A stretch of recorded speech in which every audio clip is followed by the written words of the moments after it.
Hello and welcome everyone to the DSACT Getting Ready for College panel. We're so glad you could join us today. My name is Jamie Dean and I'm the Education and Outreach Manager with DSACT. Whether you're a parent, caregiver, student, or self-advocate, today's conversation is all about you and helping you navigate the often overwhelming but exciting journey of researching and applying to college programs with students with Down syndrome. We're thrilled to have a wonderful panel of experienced parents with us today who will be sharing their personal stories, helpful tips, and lessons learned. Please join me in welcoming our panelists, Elizabeth Bradley, Suzanne Shepherd, Julie Atchley, Rachel Collins, and Michael Costilla. Here's what you can expect during today's webinar. We're going to have practical advice from parents who have been there, a live Q&A session where you can get your questions answered, and a welcoming, supportive space to learn and connect with others. Thank you for being here. We hope you leave today feeling more confident and informed about the next steps in your journey. Let's get started. Elizabeth? Hi there, everybody. I'm Elizabeth Bradley, and my son, Patrick Bradley, is 21 years old. The information that I'm going to share is really to kind of let you know that the path can be hijacked by unforeseen obstacles, and that you have to be flexible along the way. And so I really want to share some of the things that we did wrong and some of the things that we're doing right now.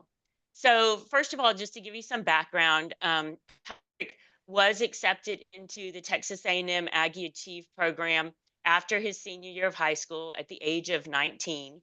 And he was accepted into an orientation, and that required him to go through a huge application process, multiple interviews via Zoom and on campus, and then ultimately to an orientation. And at that orientation, after 8 days of the orientation, we were told that Patrick really didn't seem like he really wanted to attend college. He really didn't appear to have the maturity to do it, and also the academic independence.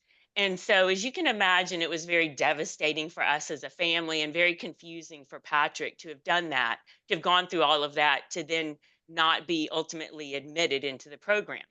And then we were also faced with, okay, now what do we do? This had been our plan.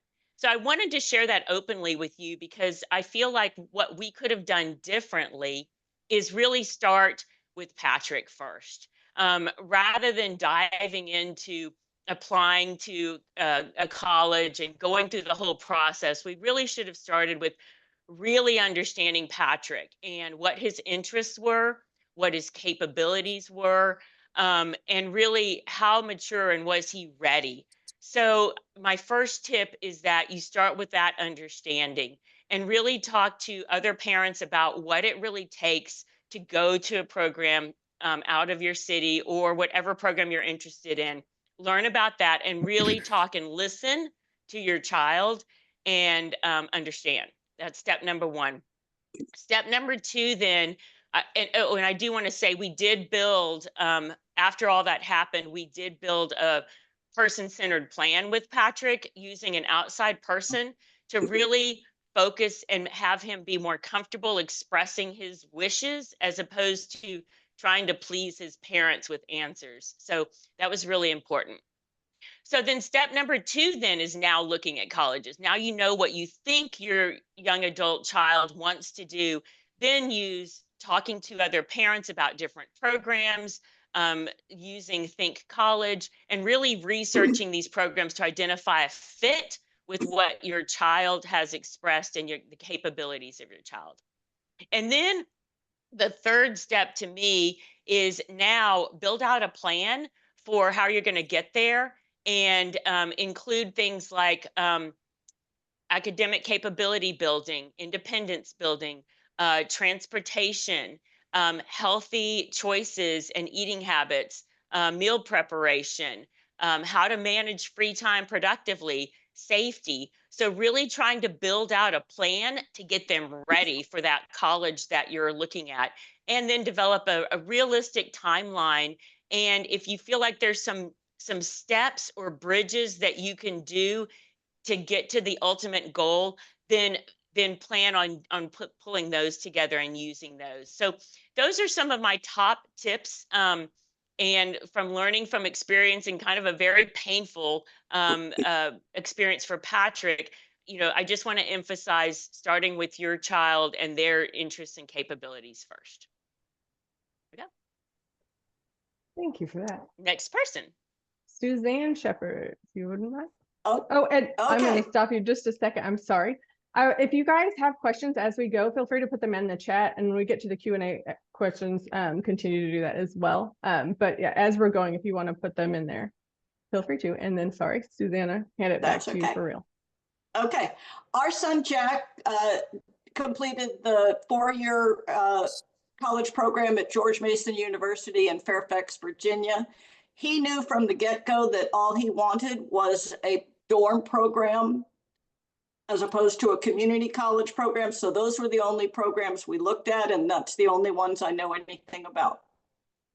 I would say that my first piece of advice is understand that these programs, one is not necessarily like the other or like the next one. You have to do a lot of research into each one of them individually to figure out which is the right one for your student. The one commonality is they all have very low acceptance rates. They all tend to have a very low number of slots and a lot of applicants. Otherwise, they're very different, and especially the admission processes are very different. They have different academic requirements in terms of reading or math or no academic requirements. Some see guardianship as disqualifying and others don't. Their information session dates are all over the place and often very few, and there isn't a common application. So it's a lot of work, and each one is different than the next.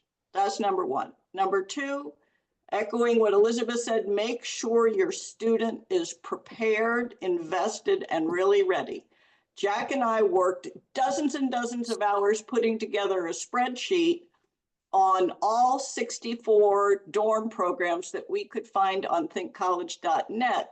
And he sat next to me every minute that we worked on the spreadsheet as a test, from my perspective, of was he really invested in getting this done. It wasn't going to be, Mom will do this for you. It was important that he understood that going to college is not all fun and games. It's not camp. There is hard work academically. There's a lot of homesickness. There were phone calls and tears after he got there. I want to come home. I don't have any friends. And then the next day we'd call him and he'd say, I'm too busy going out with such and such. I can't talk to you now. He had to learn to make all new friends and not be the big man on campus when he walked down the hall. There weren't 10 people saying, hi, Jack, at a whole new place. Lots of freedom. Freedom not to go to class. Freedom not to go to activities. No one was forcing him to do this. Freedom to eat what he wanted at the dining hall. So we had a lot of conversations before and during about, this costs a lot of money and you have to be invested in and do this responsibly or you're coming home. And we did see students who were either asked to leave or whose parents pulled them out if they weren't using the benefits of the program. Be mindful that in the application interview, the college is looking very hard for students with a deep desire to attend not just college, but that college, and looking very hard at readiness and maturity. And then finally, I would say, focus a lot on fit between the student and the college, because if the fit is wrong from the start, it's very hard to transfer to a different college. Look at internships and job support. Are there a lot or a few? Can the student take courses with typical students? And who, if so, who's going to modify the curriculum? Who's going to modify the assignments? Or do they only have the option to take courses with other program students? Look very hard at the dorms. There's a lot of time spent in the dorms. Are the dorms on or off campus? Do they have RAs? Does the dorm setup offer any privacy to a student who has probably lived in his own bedroom his whole life? Is the campus urban or suburban, which meets the kids' needs best? And urban settings tend to have more internship opportunities. When was the college program established? What percentage of freshmen actually graduate from it? What about staff turnover? Some of these programs go out of business rather quickly for political and financial reasons, and you don't want your student on a campus that is going to crater. Talk to other parents whose students are in that program. Ruby's Rainbow, there's a Think College Families group on Facebook, and a parent liaison at your high school can help with connecting you to other parents who have actually lived having a student in that program. If you can, apply to more than one program to maximize the chances of getting in, and then cross your fingers and hope it happens. It's a great opportunity for growth, but it's not the only path to take to a fulfilling adulthood. And I think it's Julie next. So first, I would say ditto to everything Elizabeth and Suzanne both said.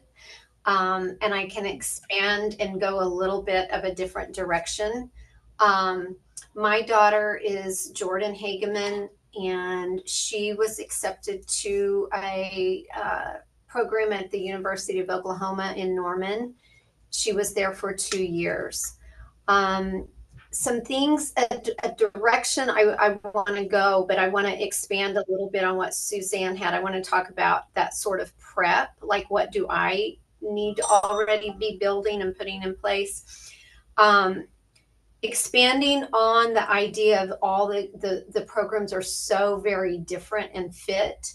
I would recommend, just like a typical student, a traditional student, that you actually make college visits, that you go with your child to those schools, because both you and they will know when it's not the place, and likely if it is. That's the experience that we had.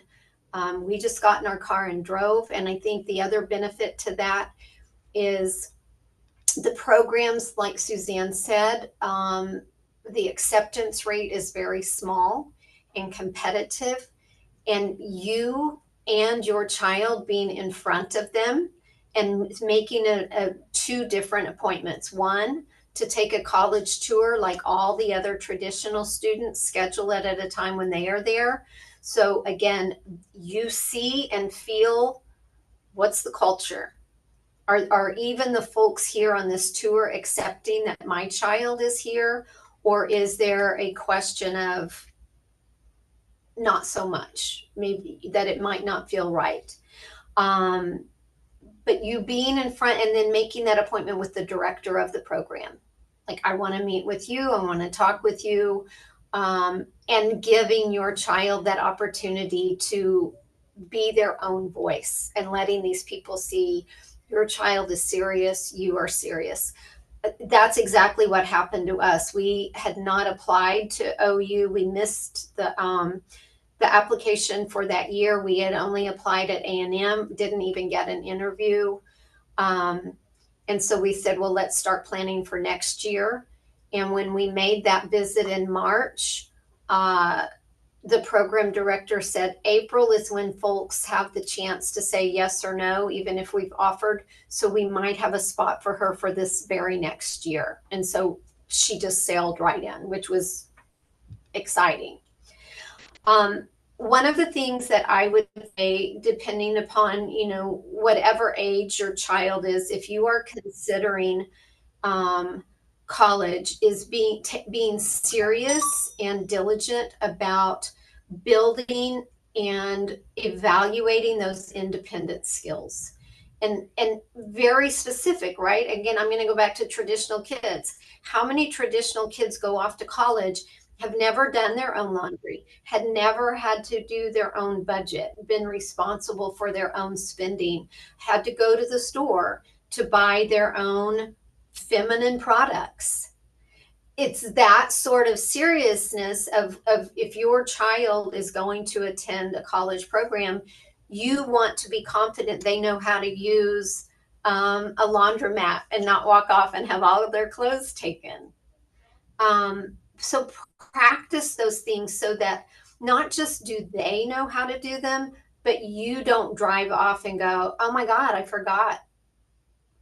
I'm worried now, because you don't want to be worried.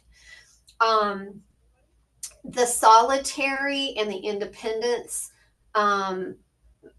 My child is very independent and could do without me any day. So she did not get homesick. Fortunately, she and I had established and figured that out early on. But I think as a parent, considering if you're going to leave your child at a school that's not, just right around the corner, how comfortable are you and how much communication do you need that you might need to also begin weaning yourself off of, I expect and want them to contact me several times a day. That won't fit well with their program. So again, it's one of those, practice it in advance. The last thing I would want to say is in all of those sort of building up and being prepared is, and I don't know the ages of any of y'all's children's, but as early as possible, if they have not attended camps and already been accustomed to being alone, away, problem solving when they are not in their own home, and even maybe starting those weekend nights where they're by themselves, I would build that in. And it was actually, Jordan started attending the Lions camp the week just for Down syndrome.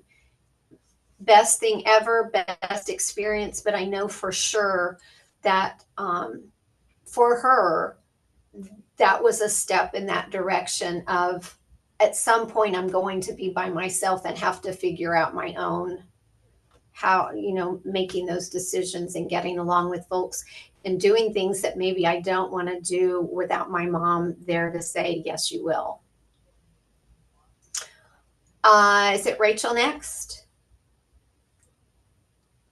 I believe so. Okay, so I'm going to again echo everything that Elizabeth, Suzanne, and now Julie have said. I think that you're going to find that there's a lot of crossover in all of this information. I'm a very visual person and I need to see things. And so when Suzanne was saying she looked at 64 different colleges and they collected all of this information and they put it all in a spreadsheet. I just want to show you that the very first tip that I have is to get all of your information organized because it's a lot. So I'm just going to share really quickly something that that we created. And it was the same kind of thing. This was about Sabine making sure that she was part of all of this process. So basically, we just had the name of the colleges, what college features were important, what was the website, do you have passwords for each of these websites to go back to your application? Did you apply for scholarships? Where are those? What is the due date? What are the things that are required? Have you checked them all off? Those are all very important things to keep in mind because it's really hard to keep it straight. And so I like things to be very easy and I like things to be all on one page, and I don't want to be searching around on my emails to find what is where to find the different pieces of information. Another thing is, let me just start off first. My daughter is Sabine and she is 20. Okay, so then the second piece of advice is like Suzanne said, to maximize your chances of getting into a program, apply to multiple places. So, but that also can backfire as well. So for our situation, we also applied to the Aggie Achieve program along with Patrick, and we also applied to the UNT Elevar program. UNT Elevar accepted Sabine like right off the bat from the get-go. And so we were like, okay, well, let's just wait, let's see, because we were told that if you get a letter to go to the orientation, you are in. So, you know, we're looking at all these different things. We were looking at these different programs. We got that letter. So we're like, okay, we're in to Aggie Achieve. So we denied the UNT. Same process. We went through all of that rigmarole for all of those things, got there, and they said, she is not accepted into this program. So now we're out, for both colleges. Now we're not just one, but both of them. And so it was a very quick, like my third piece of advice, have a backup plan. We did not have a backup plan, and we were scrambling because they didn't let us know until August. I was like, school starts in 2 weeks. Like, what are we supposed to do? And so, I mean, we were on the phone. We like, you know, the next thing, because it was like, me and my husband are both at work. What are we going to do? So we got her into STEPS, the community college program. We had to navigate really, really quickly the CAP Metro Access program to get her to and from school. And then realize through that, like, wow, there are all these skills. Like, it was a very, very painful process, very, very painful. But I think that it also illuminated some areas where we didn't consider in terms of like what is Sabine's independence level and being able to navigate that transportation piece. And so, I mean, she picked it up very, very quickly. She gets herself to and from school, and then also to the Y and in between those places, and it worked out. Then we tried another year, tried to apply again, didn't get accepted. So we have now had 2-3 years of getting denied into a program. And we're like, this clearly isn't the path for Sabine. And which I think was a very hard pill to swallow, because I don't know if you know her, but she is a very, very capable young lady. So, but things just aren't in the path. So we have like pivoted. So then I guess maybe that's my fourth tip, pivot, because you can't stay in one place. So you have to always keep working on what's the next thing, because the trajectory, that goal is, to be able to live an independent and full and joyful life, right? Whatever that means and whatever that looks like for your child. And so all of these different things, practice these different skills. Think about in your mind, you know, what are the things like you did? Like, what are the things that you have to navigate when you're off on your own? And what are those things that you have to break down into small steps for your child to be able to understand and be able to follow through with those steps? So yeah, it's a daunting kind of thing, but it's fun, and it is fun. And you know, there's a lot of information and a lot of lessons to be gained through this process. So that's what I got. Thank you, Rachel. I think, Michael, that you are up. Yep. I'm Michael Costilla. My daughter is Shelby Costilla, and she's 20 years old. And as you can see, she got accepted into the LFR program for this year, and we're super, super proud of her. I could rehash what everyone has said. I can take it also from a father's point of view, which is completely, you know, I've been a stay-at-home dad since the kids were born. I'm an actor, and I can say that doing this, I'm more nervous than being up on stage. But like I said, Shelby is 20. She graduated high school from Meridian in Meridian World School, which is an IB school in Round Rock. She graduated in 23. And at that point, she knew she wanted to go to school. So we didn't know. We kind of, all right, well, you know, what are we going to do? So we came across the Think College. I did some research. I chose the schools that were close to us, but also were college oriented. So we looked at Texas State, which was their first program or their first year. We looked at the Aggie Achieve. We looked at the UNT LMR program, and we could just kind of narrowed it down from there, looking at the application deadlines, what were the requirements. I wasn't as organized as Rachel. Everything is just kind of in the emails and just kind of picking and choosing and, dates on Post-it notes. But we got everything organized, and like Suzanne said, we actually went to the schools. We went to Texas State. She really enjoyed that college and the campus. We toured A&M. No offense to anybody who graduated from A&M, but we were walking around the school and Shelby just kind of said, no, it's not, I don't feel it. So that fit is very important. So we knew then, I mean, we had no qualms of her going there. This was a great program at the time. And so at that point, it's like, okay, well, we don't want you to be somewhere where you're not going to feel comfortable. So that was out of the question. So then we went to the LMR program at North Texas. We went and we talked to the program director herself and one of the employees. We sat down with them. We took a tour of the campus, just as a typical student would. And she goes, yeah, I can see myself here. So, we went through the whole application process. And like Sabine, we kind of knew from the very beginning that Shelby was going to be accepted. And so we went through the whole process, and she was accepted, and she accepted the acceptance. And in that time too, she was applying to Texas State, and their Bobcat Rise program was really slow, and we didn't even get an invitation, or I say we because we were all involved, an invitation to an interview until way after spring break. So by that time, a decision was already made to go to UNT. So we had to decline that interview. So Shelby's first year was this year, this past academic school year. And I will say that Shelby also did attend the STEPS program right after high school. And that was kind of the stepping stone to get her prepared to being in college. Meridian, if anyone's familiar, is a very demanding school.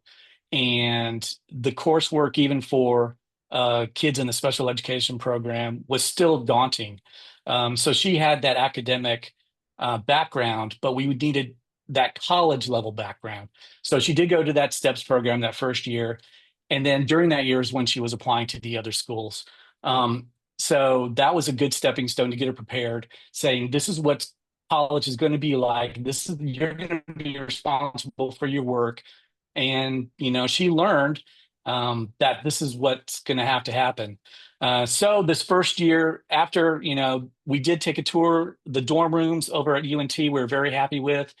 She's living on campus. She has her own suite. So she has her own bedroom and she shares a bathroom. She's responsible for her laundry. She's, responsible for her own meals. I mean, you can't cook in the dorm. So she goes and she gets her own food. She's met plenty of people. She is in the art track, I guess. So she takes classes for with typical students in addition to the LVR level classes. And like Suzanne was saying about the modification of the classes, UNT LVR, fantastic, and the relationship they have with the professors there is fantastic. The professors will modify the coursework for the students, and Shelby is taking a music class and a theater class, and she's doing fantastic in them. Plenty of positive feedback from one of her professors saying that she does more in class than a typical student does, which was, fantastic to hear. So she really works hard, but I will say that first semester last semester was a struggle. Time-wise, she had a hard time trying to figure out when to go to class, when to turn in assignments, and she was on the verge of failing out. But she learned her lesson and she's doing fantastic this semester, and she'll be going back again next school year. So she'll be, as a matter of fact, we go pick her up next weekend. So I don't know what else to say. Schoolwork, fit with the school, and making sure they're prepared. So yeah, I guess I covered all the bases in regards to Shelby. So thank you for listening to me. Thank you all for sharing your experience and advice. Now I'd love to open things up to some questions from our audience. If you have a question, please go ahead and drop it in the chat box below.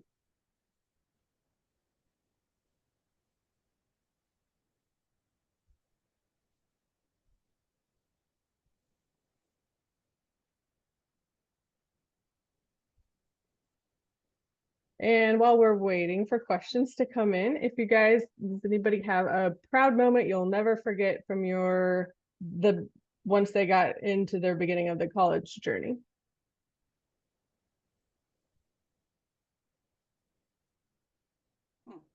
All right, Elizabeth.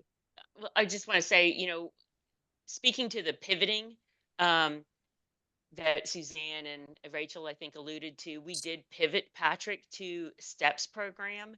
And I will say it's an awesome program, and he's been there now for 2 years. And Patrick has continued to build his independence. So I would say the proud moment is that him getting to experience college here locally. He also did the Waco program in College Station for 6 weeks. And from that, we learned that Patrick does not want to live in another city. You know, he loves the college experience, but wants to be at home for now. But he also plans to live independently, and we are still working through that. So my proud moment is that he's really enjoying college, but in a different setting than we had initially thought.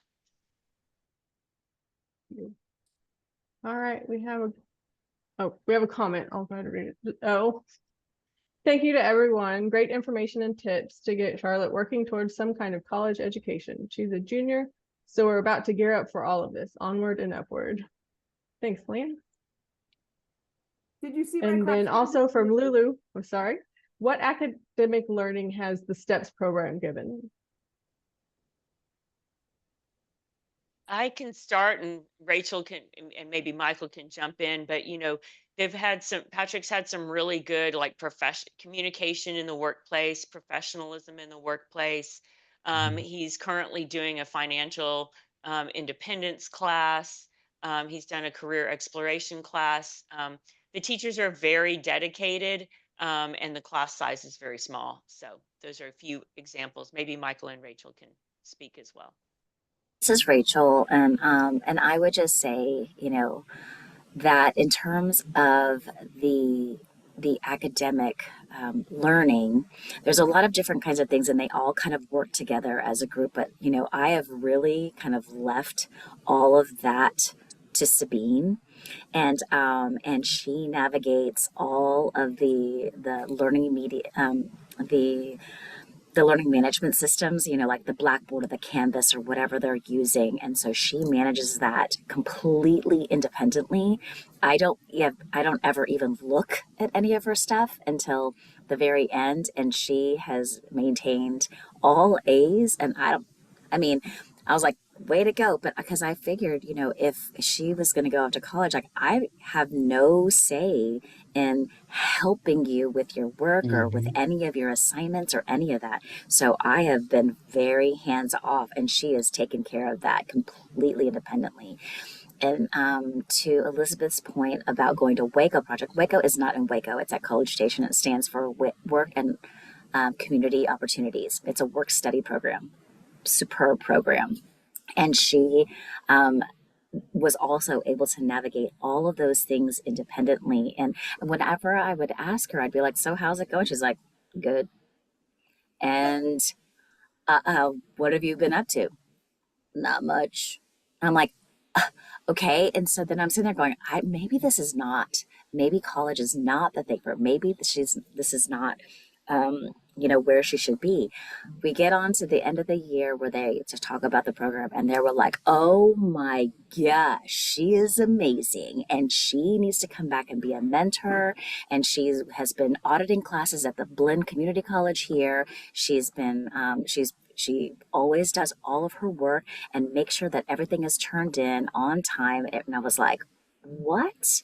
And so like, they also do stuff that you didn't know that they could do, and they don't tell you that they can do. So that's a very exciting and proud moment to learn that, like, without any intervention from us, that those skills are fostered, encouraged, and improved on. So. In regards to the STEPS program and the academic preparation, I think for Shelby, we were like Rachel, we were hands off completely. We let Shelby steer where she wanted to go. We presented her with a list of classes. She chose them. From that point on, it was her responsibility. She looked at the syllabus. She made sure that she had the dates when everything was due. And we were hands off unless she had a question about something. So in regards to the independence, and that's what I believe the STEPS program for Shelby helped with most, was that planning and making sure that she was following the syllabus and making sure that she got the assignments and just working independently away from us. So that's what I feel the STEPS program is beneficial for in regards to Shelby. It was very beneficial for her. So Thank you for that. All right, we have Suzanne Wilson would like to know, could you each say a little bit more about knowing your child and what was a good fit? While I want to maintain high expectations, it's jumping around, sorry. All right, sorry. While I want to maintain high expectations and keep, Elizabeth Bradley, you answered it already. I am so sorry. But see, I want to understand. It keeps jumping. I'm sorry. I want to understand what Jack wants and what was a good fit, even if it's not college away from home. Run parallel paths, maybe working independently, living options, and learning about alternative post-secondary options.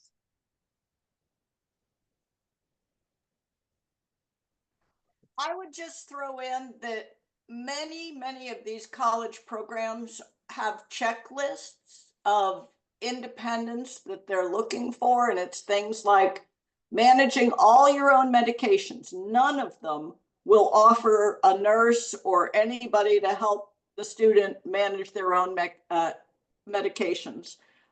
Get up by themselves to an alarm clock, do their own grocery shopping, that kind of. Some of them are very hard to fit in for a kid who's living at home, but things like getting up independently in the morning, and if they're going to take their lunch, make their lunch, and managing their own medications.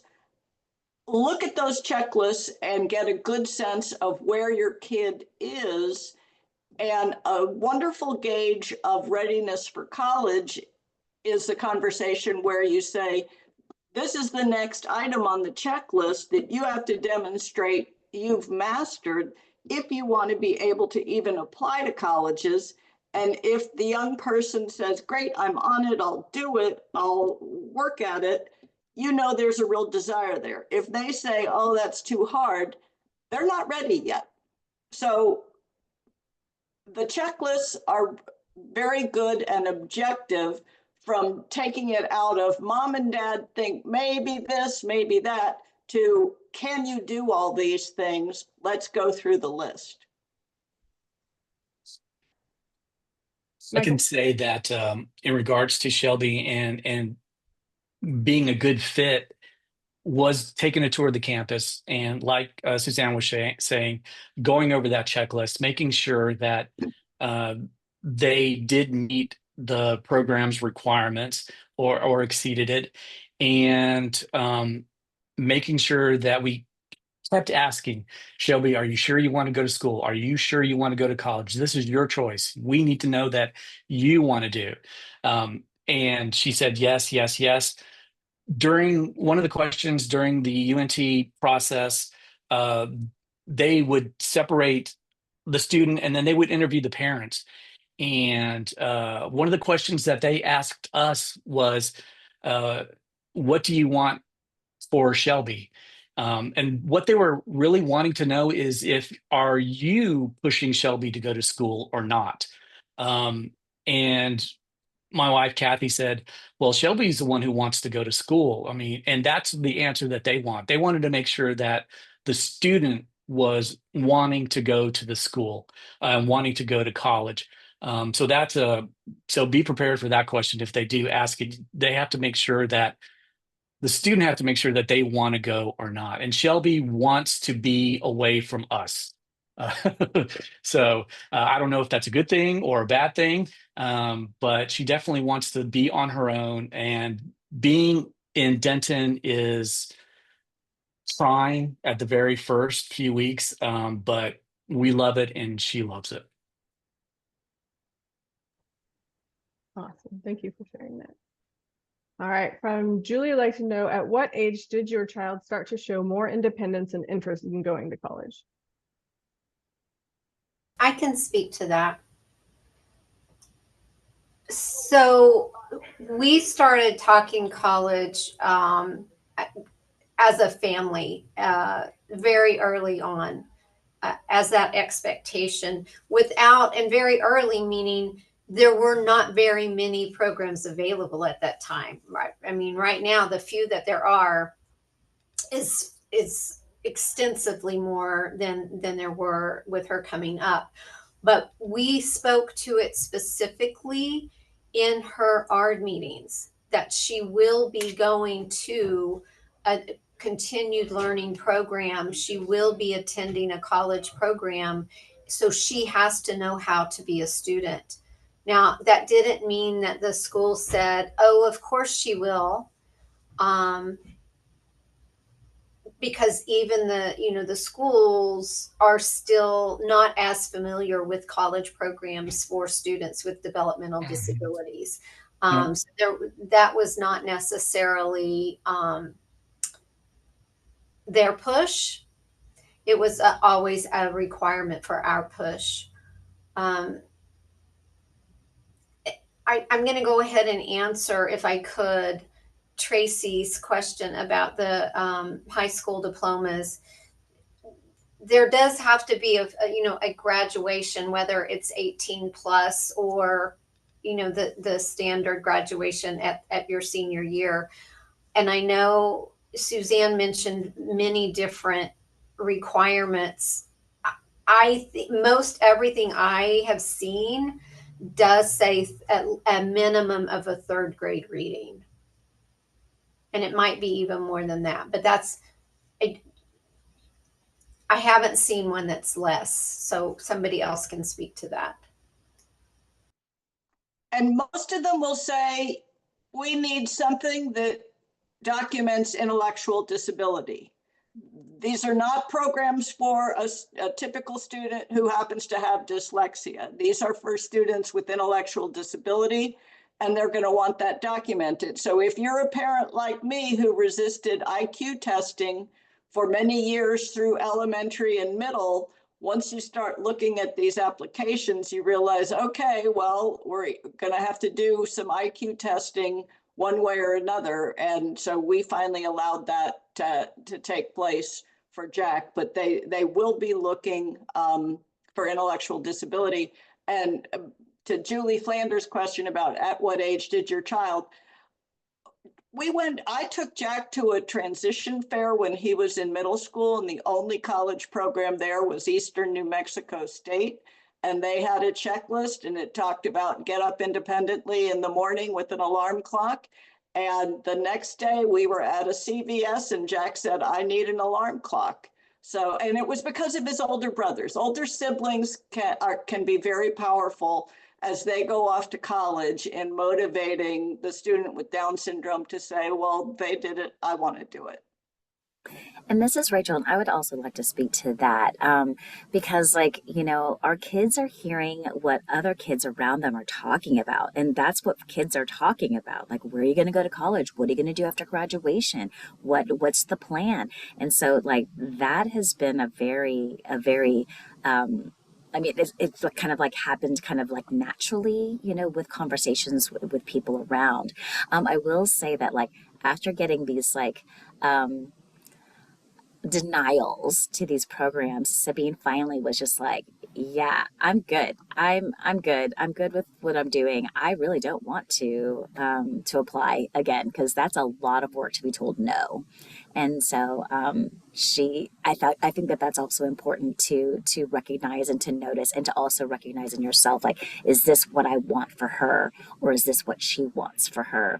But then also, like, writing this line where we know that for our kids, well, I guess, you know, you have to do a little bit of pushing, because you can get really settled in a comfort zone, you know, and, like, everything's good, it's good, but then you have to, like, push a little bit more to, like, get a different experience, whereas maybe they might not seek out the experience themselves if they're not sure about it. So there is a little bit, there's a fine line that you have to ride to know, like, to encourage their want, but then also to push a little bit more, but then know when you're pushing too much, and know when you're pushing for you and not for them. So there's a lot of things that you have to balance, but I mean, that's just knowing your kid and knowing what their thresholds are.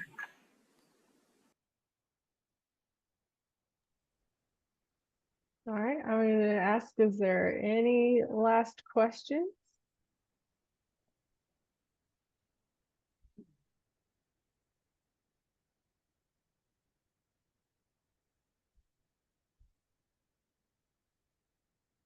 Is there any last bit that somebody on our panel would like to share?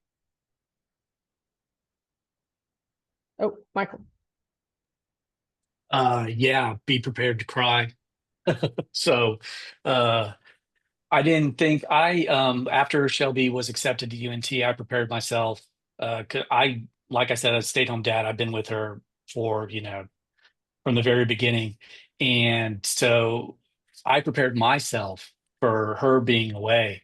And I did a lot of crying uh, up until the point that we dropped her off. And even that, it wasn't, dropping her off wasn't as traumatic as I thought it was going to be for me. Just because I had all that, I've done all my crying, and I prepared myself and I prepared her for it. So definitely be prepared for that. But they were tears of joy, and I'm getting a little choked up thinking about it now. So I just wanted to share that. And Jamie, you had asked about a proud moment, and it made me stop and think. And I think the proudest moment wasn't necessarily on the college campus, but because Jack was going back and forth to the Washington area, it was getting very expensive for Carl or my husband or I to fly with him every time. And I felt like we could prepare him to do that trip by himself. And we did dry runs, and I made a PowerPoint of Dulles Airport and come in this door and turn here and go into the TSA pre-line. And after lots of rehearsals, he did it himself, sophomore or junior year, and we required him to take a picture of himself in the seat and send it to us as the plane took off, and he did. And the smile on that kid's face was one of the biggest. I mean, he just felt so proud of himself. And then there was another time, junior or senior year, when Carl and I had come to bring him home for the end of semester or something, and we were at a nearby a shopping center doing something or other, and I looked around and I saw Jack, and he was carrying dry cleaning and coming out of a dry cleaner's and about to carry his own dry cleaning back to his dorm, which was a good half-mile away. And I thought, I don't know that either of my older two sons were organized enough at age 20 or 21 to go to a dry cleaner's, get their dry cleaning, and take it back to their dorm room. So there's just all kinds of growth, and it can be academic, and it can be going to the cafeteria, and it can also be, oh, I had, because they had internships at Capitol Hill where the kids had to dress up and go work in these congressmen's offices, and he needed to get his suit dry cleaned, and he figured that out. That's amazing.